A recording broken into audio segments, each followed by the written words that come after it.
How's it going, guys? My name is Zach with the Movie Castle, and today we're going to be talking about Dark Star from 1974/1975. And in case you're wondering why there's two different dates listed, well, that's because the original Dark Star came out in 1974 and was only 68 minutes long, which makes sense because this was actually a film school project.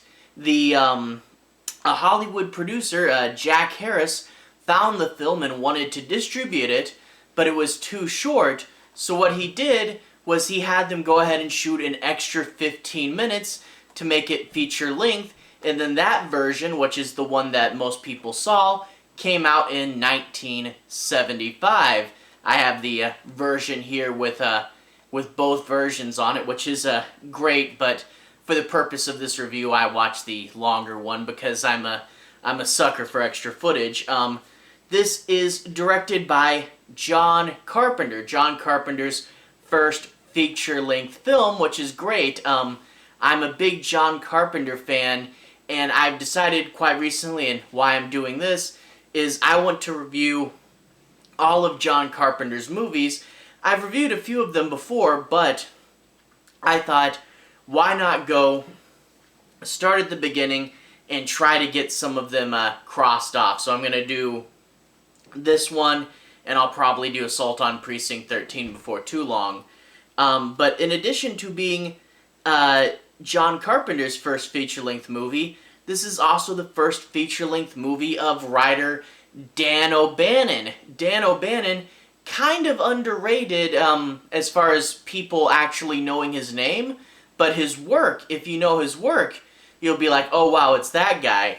He wrote Alien, he wrote Total Recall, he wrote and directed Return of the Living Dead.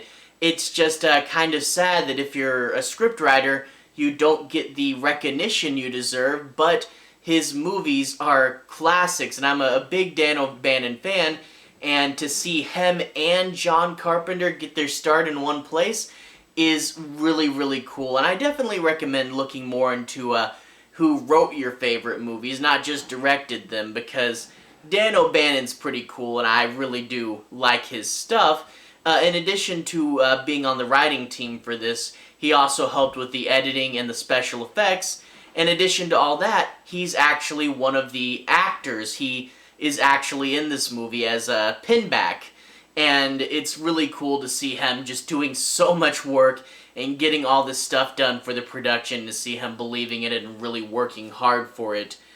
This movie stars Brian Narelle, Dre Pahich, Kuniholme, and Dan O'Bannon. I am very sorry if I mispronounced any of those names, and I probably did.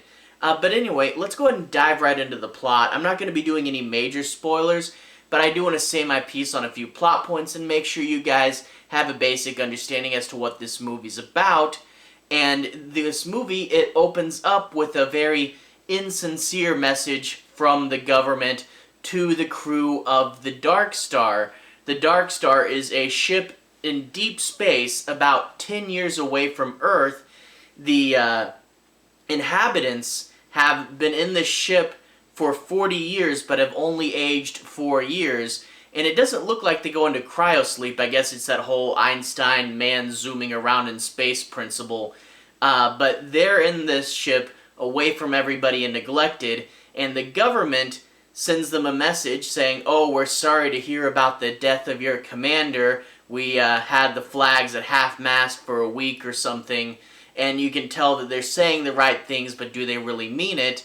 And then they go, oh yeah, that extra radiation shielding you requested, well, you're just too far out. It financially doesn't make sense. So you can see that they say they care, but they're really being neglected. Now, you get the crew of the Dark Star, a bunch of 1970s guys cramped in this little spaceship. The three of them that are controlling it are in this tiny little hallway where it's literally chair, chair, chair, and you're like, how do the two on the inside get out? It's like a restaurant booth, but worse. They're in there, and then you get the one guy in the dome. There's this little dome on the top of the ship, and he's been living up there, because after the commander died, he's been really scared about the ship falling apart, and he's like, I'm just going to live up in the dome now. Now they're going, and their mission is first to find planets that need destruction, so planets that are going to fall out of their orbit and they might interfere with Earth's exploration of space. They also have a secondary objective of trying to find intelligent life, but when they go, hey, do you want to blow up a planet or find intelligent life? There's a 99% chance of life on this planet. The commander's like, oh gosh, let's not waste our time with that. And you'll see why he's not a fan of intelligent life in a little bit. But yeah, it's kind of funny, something that revolutionary. He's like, no, let's not do this. But you can see the Dark Star is in a state of horrible, horrible disrepair. In fact, the sleeping chambers with the real mattresses and stuff have, there was an accident and they exploded and they're decompressed. And they're sleeping in the food storage chamber. And at one point, one of them goes, it wouldn't be that hard to fix the sleeping chambers. We could sleep on real beds again. And the other's like, shut up. Because they don't want to be bothered, And that is sort of the thing, is the neglect breeds these people who are in contempt. And they don't even want to be bothered to try to fix anything. Just, let it be. And you see the ship start to fall more and more apart. At one point, the ship goes, we're about to drift into an asteroid belt that's being held together by an electronic charge, which, by the way, in real life, asteroid fields are really far spread apart, and, they're close together in space, but in space terms, miles apart is close apart. Miles apart is relatively close, but to say, this is held together by a strange electric charge, it makes it different, but also has an excuse as to why the asteroids are so close to each other. So I did find that interesting. But yeah, they're like, the ship says, hey, you're about to drift into this weird asteroid field. I could put up the shields myself, but that broke and no one ever fixed it. And they have literally 45 seconds, and they all quickly try to turn on all the shields in time. And if they had fixed that, they would have had automatic shields, and they turn them on quick enough where it seems okay, but a communication laser is damaged. And because the communication laser is damaged, it accidentally keeps trying to deploy this bomb. You see, they blew up a planet with bomb number 19, so it's bomb number 20's turn to go.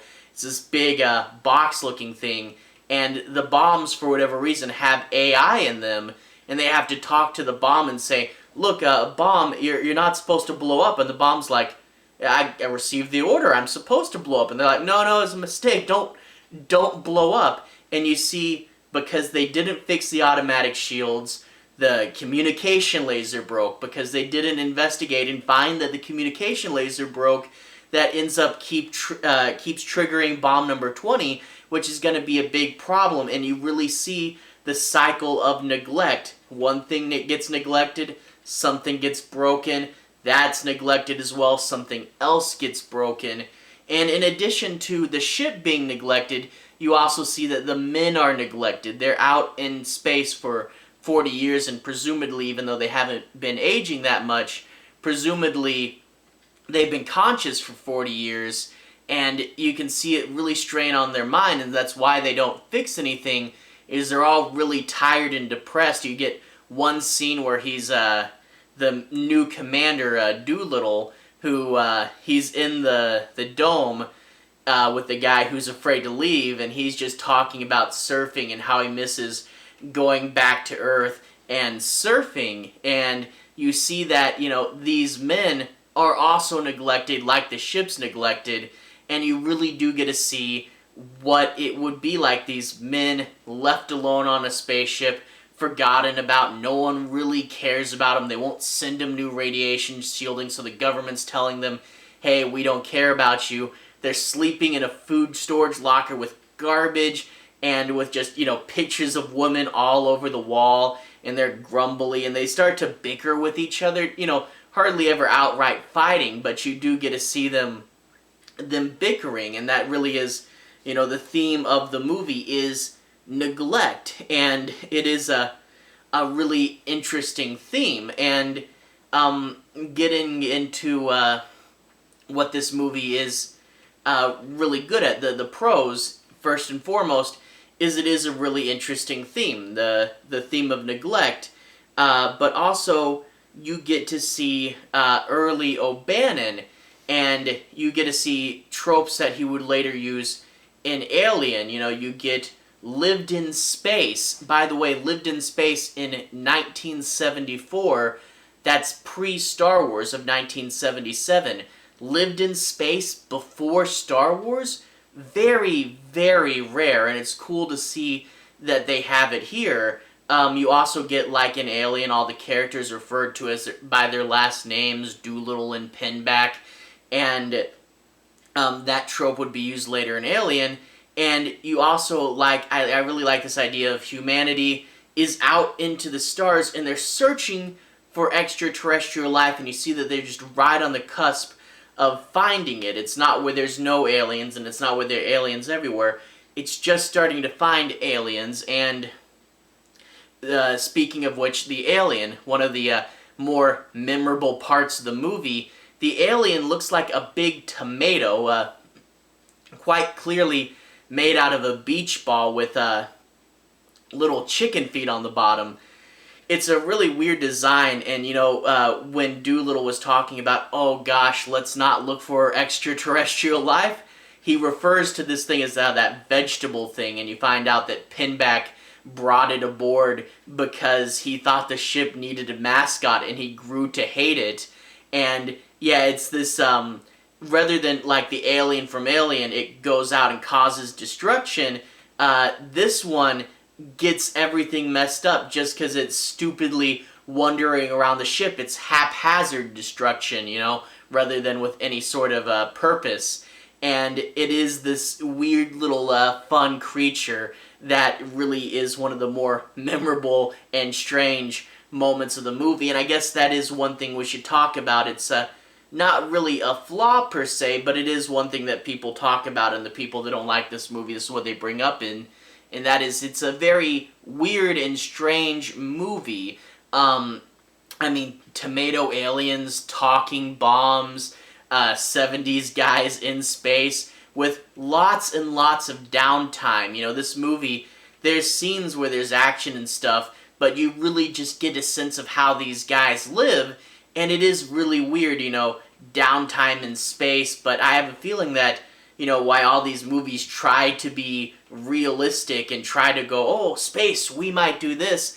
I really do feel like this is kind of ironically one of the more accurate representations of what space travel might be. You know, four guys on a neglected, mismanaged ship wandering throughout space, you know, and people have almost forgotten about them, and they're just blowing up planets and stuff. I really do feel like this, you know, this neglected space mission and, you know, just kind of guys messing around. This is probably what space travel might actually be like, and it is really interesting, but admittedly not a movie for everyone. You know, you expect a plot, you expect a main villain, and this is, you know, kind of downtime with haphazard little issues that, you know, come up and string about. You know, the asteroid field doesn't really have much to do with the alien, and then the bomb doesn't really have much to do with anything else. It's more like a series of weird little instances that happen during the downtime of the ship, and, you know, it kind of, I don't know, just a passing thought, but if they ever did remake this movie, it'd be interesting if they made it like a mockumentary or something, you know, where they tried to pass it off as real, because, you know, that might be interesting, trying to portray this movie, you know, as just the realistic, neglected space. But overall, I really did like this, but I can tell that it's definitely not going to be a movie for everybody, just because it is so weird and so low-key.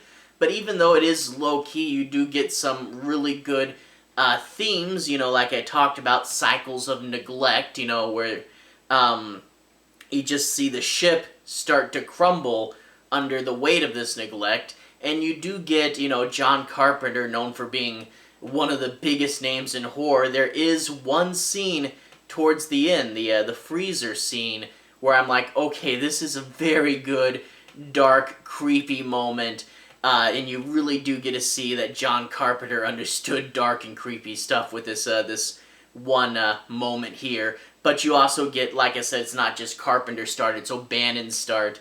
And O'Bannon's wacky sci-fi adventures, you really see him and his style begin here just as much, if not more, than Carpenter. And it's, you know, a really interesting curiosity. It's definitely not for everyone, but if, you know, you want to sit there, and I find that even though it's weird and kind of rambling, I'm sitting on the couch watching a guy in space chase a giant beach ball around the ship, whacking it with a broom, and for whatever reason, I was way more entertained than I should be. There's several movies that are way better made than this that I get bored and, you know, pause at like 15 minutes in. But this one, I'm like, oh, hey, he's chasing the beach ball with the broom, you know, and I honestly don't know what about it sucks you in. But yeah, a weird movie, but I really do like it a lot because it is a weird movie, but I really do like it. Very different from John Carpenter's later stuff, and like I said, more O'Bannon than Carpenter's influence here.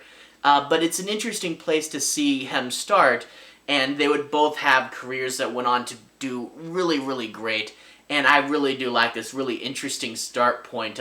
Really fun movie with weird, you know, surreal lighting. You know, independent film people really love that Argento lighting, and a fun place to start. Not for everybody, really weird, cool film. Anyway, to everyone who's watched so far, thank you for watching. To everyone who's liked and subscribed, thank you. You are really helping the channel out.